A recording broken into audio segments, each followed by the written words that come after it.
Bonjour à tous et bienvenue dans ce résumé du livre Avoir le courage de ne pas être aimé, écrit par le philosophe japonais Ichiro Kishimi et l'écrivain Fumitake Koga.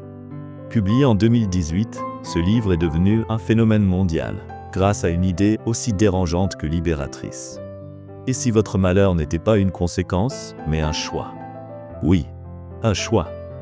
Et si en réalité, ce n'étaient pas les autres, ni les événements, qui vous empêchent d'être heureux, mais votre besoin d'être validé, accepté, aimé, à tout prix? Alors, posez-vous ces questions avant d'entrer dans le vif du sujet. Est-ce que vous vous êtes déjà retenu d'agir par peur d'être jugé? Est-ce que le regard des autres pèse plus lourd que votre propre regard sur vous-même?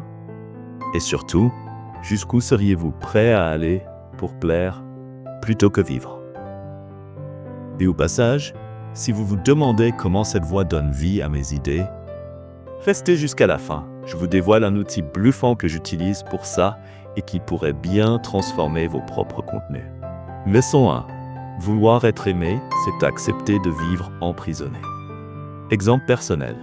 J'avais un pote en école qui bossait dur, mais ne disait jamais ce qu'il pensait en groupe. Un jour, il me dit « Si je dis un truc bizarre, ils vont se foutre de moi. » Résultat, il a été ignoré pendant toute la présentation. Pourquoi? Parce qu'en voulant plaire à tout le monde, il n'a rien osé apporter. Punchline. Le besoin d'être aimé t'empêche d'être utile. Leçon 2. Le malheur n'est pas une malédiction, c'est une stratégie de fuite. Exemple immersif. Imagine-toi, tu veux lancer un projet, mais tu repousses, tu procrastines, tu dis que tu as peur de l'échec, mais et si c'était pas vraiment la peur? Et si c'était le confort de ne pas essayer? Pas d'action, pas de rejet, pas de blessure. Phrase clé, parfois rester malheureux c'est moins risqué que tenter d'être libre. Leçon 3, chercher l'approbation, c'est vivre dans la cage des attentes. Exemple réel, tu offres un cadeau à un ami, tu t'attends à un merci public, un post Insta, un retour, mais il ne dit rien. Et toi, tu le prends mal. Pourquoi?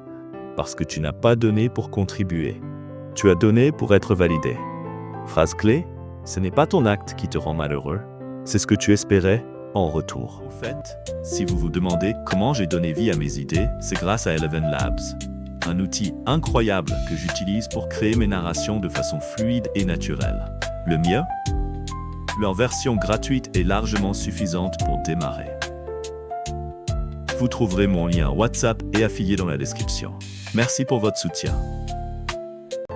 Leçon 4. Les personnes heureuses ne demandent pas. Est-ce qu'on m'aime? Elles demandent « Ai-je été utile aujourd'hui ?» Exemple concret. Une infirmière rentre chez elle. Elle n'a reçu aucun compliment, mais elle a rassuré une patiente. Sourit à un vieil homme seul. Étendu un verre d'eau à une fille stressée. Elle se couche sans validation, mais pleine de sens. Phrase clé. Quand tu sais que tu es utile, tu n'as plus besoin d'être applaudi. Leçon 5. Le vrai courage, ce n'est pas de choquer. C'est d'être soi sans excuse. Exemple fort. Tu changes de look. T'oses dire non. Tu choisis un chemin que les autres ne comprennent pas. Et là, tu sens que certains s'éloignent, mais d'autres te rejoignent. Quand tu arrêtes de jouer un rôle, tu attires ceux qui voient ta vraie lumière. Le jour où tu choisis d'être utile plutôt qu'aimé, tu choisis la paix plutôt que la performance. Et ça, c'est le début de la vraie liberté. Conclusion.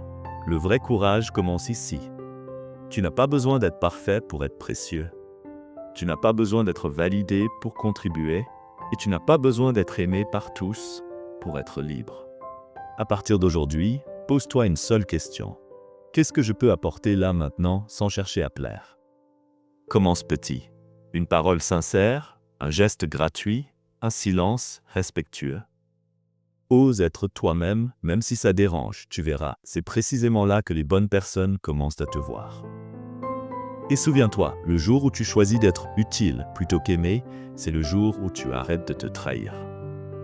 Merci d'avoir regardé jusqu'ici. Pense à t'abonner, liker, partager, mais surtout, passe à l'action. Parce que tout ce qu'on vient de voir ne vaut rien si tu ne l'incarnes pas. À très vite, et d'ici là, sois utile, sois vrai, sois libre.